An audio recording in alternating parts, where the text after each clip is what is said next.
Good morning friends, GST platform के YouTube channel में आप सभी का स्वागत है। जी हाँ फ्रेंड्स, नवंबर महीने की जो हमारी जीएसटीआर 3B है उसको कैसे फाइल करना है, क्योंकि कल जो है एक बहुत बड़ा धमाका जीएसटी पोर्टल के अंदर किया गया है।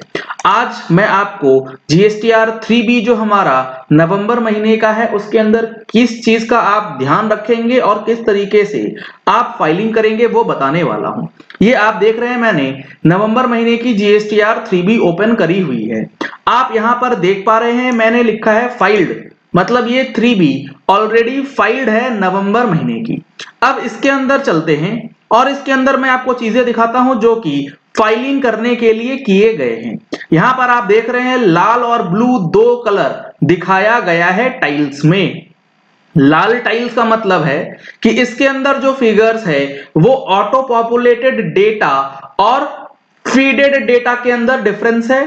तो इसी तरीके से टेबल 3.1 और टेबल 4 एलिजिबल आईटीसी के अंदर जो ऑटो पॉपुलेटेड डेटा है और मैन्युअली फीडेड डेटा है दोनों में डिफरेंस आएगा। यहां पे अगर आप देखेंगे तो facilitation in filing GSTR 3B का ऑप्शन है।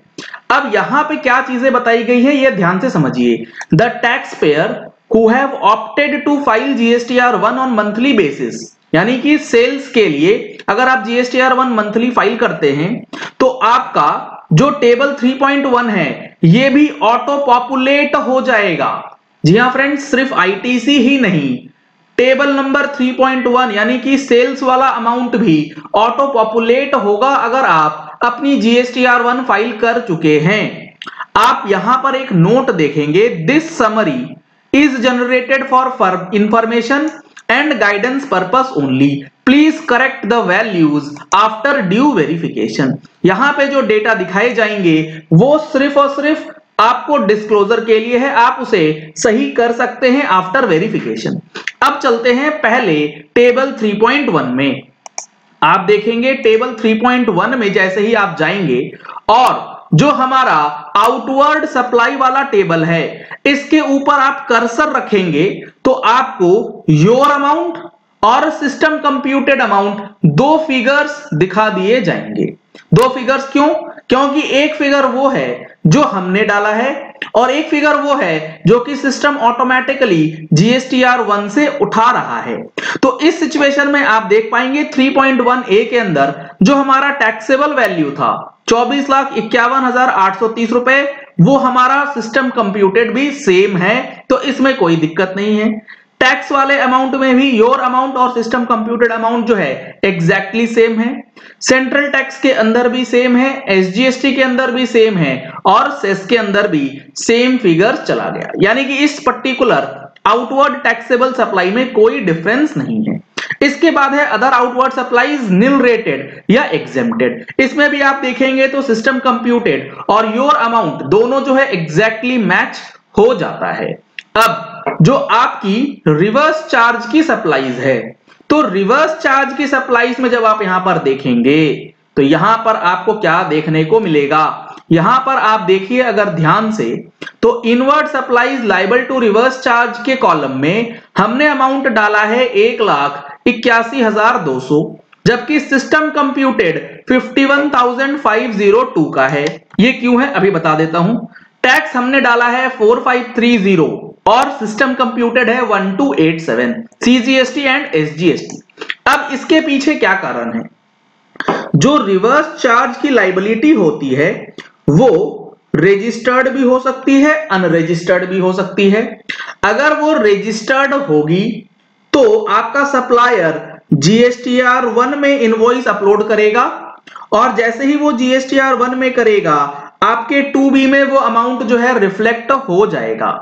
और ये जो सिस्टम कंप्यूटेड है टेबल 3.1D ये बेसिकली जीएसटीआर 2B से ऑटो पॉपुलेट हो रहा है। अब इस केस में हुआ क्या है, 51,000 रुपए का आईटीसी रजिस्टर्ड था, बैलेंस अमाउंट जो है वो अनरजिस्टर्ड आरसीएम का था। तो आरसीएम अनरजिस्टर्ड के केस में ना इनवॉइस 2B में दिखना है ना कुछ होना है, वो तो पेमेंट करना है और उसका क्रेडिट ले लेना है। तो अब एक सवाल पोर्टल के लिए भी यहां पर बनता है कि भैया जब हम लोग अनरजिस्टर्ड आरसीएम के ऊपर टैक्स का पेमेंट कर रहे हैं तो इसे आप रेड क्यों कर रहे, आपको रेड करके यहां पर रूल 36(4) क्यों लगा रहे हैं 10% से ऊपर वाली कंडीशन? क्योंकि जो रिवर्स चार्ज है उसमें रूल 36(4) तो लगता ही नहीं है। आपको यह चीज पता होना चाहिए, गवर्नमेंट ने भी क्लैरिफाई कर रखा है कि रिवर्स चार्ज इनवॉइसेस के ऊपर 36(4) की एप्लीकेबिलिटी नहीं होती है, क्योंकि उसका क्रेडिट ही मिलता है पेमेंट बेसिस पे। तो पहले पेमेंट किया फिर क्रेडिट लिया है तो उस पे 10% का लॉजिक नहीं बनता है। तो ये एक टेक्निकल एरर है, जीएसटी पोर्टल इसे जल्द से जल्द ठीक कर देगा। लेकिन समझने वाली बात यह है कि जीएसटीआर 3B में जैसे ही आप कोई फिगर डालेंगे और वो सिस्टम कंप्यूटेड से अलग रहेगा तो वो पूरा का पूरा टाइल रेड हो जाएगा। अब आपको समझ आया होगा कि ये टाइल जो है ये रेड क्यों है, क्योंकि हमने 3.1D में वो फिगर्स डाला है एक्चुअल डेटा जो हमारे पास था और जो सिस्टम कंप्यूटेड था वो कुछ और ही बता रहा था। तो इस तरीके से टेबल 3.1 जो है वो मैनुअल फीडिंग करी गई है। इसके बाद 3.12 इसमें आपको कोई ज्यादा दिक्कत नहीं है, इसमें आप पहले भी जैसे करते थे वैसे ही कर सकते हैं, इसमें कोई दिक्कत नहीं है। अब आते हैं एलिजिबल आईटीसी पे। एलिजिबल आईटीसी जब आप चेक करेंगे तो आपने सबसे पहले देखना है ऑल अदर आईटीसी। इसमें काफी ज्यादा बवाल हो रहा है। आपको मैं बता दूं, जो input tax credit system compute कर रहा है और जो आपका एक्चुअल इनपुट टैक्स क्रेडिट है, अगर दोनों में फर्क है तो पोर्टल अभी आपको आईटीसी लेने के लिए नहीं रोक रहा है। जी हां फ्रेंड्स, आप इनपुट टैक्स क्रेडिट क्लेम कर सकते हैं, सिर्फ आपको इंफॉर्मेशन दे दिया जा रहा है कि आप जो इनपुट टैक्स क्रेडिट क्लेम कर रहे हैं वो रूल 36 सब रूल 4 उसके अकॉर्डिंग नहीं है। आप नोटिस के लिए तैयार रहिएगा, लेकिन क्लेम आप कर सकते हैं, पोर्टल अलाउ करता है। यहां पर आप देखिए सिस्टम कंप्यूटेड दिखा रहा था 7,000, मैंने डाला 24,000 जो एक्चुअल आईटीसी है, हमने क्लेम कर लिया, पोर्टल ने रेड कर दिया इसे, लेकिन क्लेम करने के लिए ऑप्शन दे दिया गया है। उसके बाद सीजीएसटी में सिस्टम कंप्यूटेड था 58,000, हमने क्लेम किया है 37,000। अगर सिस्टम कंप्यूटेड से आप कम डालते हैं कोई प्रॉब्लम नहीं है, आपको आराम से क्लेम मिल जाएगा। उससे ऊपर डालेंगे इंफॉर्मेटिव इंफॉर्मेशन के रूप में वो टेबल रेड कर दी जाएगी। अब रिवर्स चार्ज वाला रेड क्यों किया गया, मैंने आपको बताया ना, जीएसटीआर 2B से रिवर्स चार्ज वाला फिगर्स जो है वो ऑटो पॉपुलेट होता है टेबल 4.13 में और टेबल 3.1D में। तो जो इनपुट टैक्स क्रेडिट हमने आरसीएम पे लेना है वो पेमेंट बेसिस पे ही होगा, इसीलिए इसे भी रेड कर दिया गया, क्योंकि ऑटो पॉपुलेट 1287 था, एक्चुअल हमारा बनता था 4530 रुपए। तो इस तरीके से हमने फिगर्स इसमें डाले हैं और फिगर्स डालने के बाद इनपुट टैक्स क्रेडिट जो है वो क्लेम कर लिया है। तो आप देख रहे हैं यहां पर एलिजिबल आईटीसी वाला जो टाइल है वो भी रेड हो चुका है। तो सर इसका मतलब तो ये हुआ कि ये जो चेंजेस हैं इससे कोई फर्क नहीं पड़ा, बिल्कुल भी ऐसा नहीं है।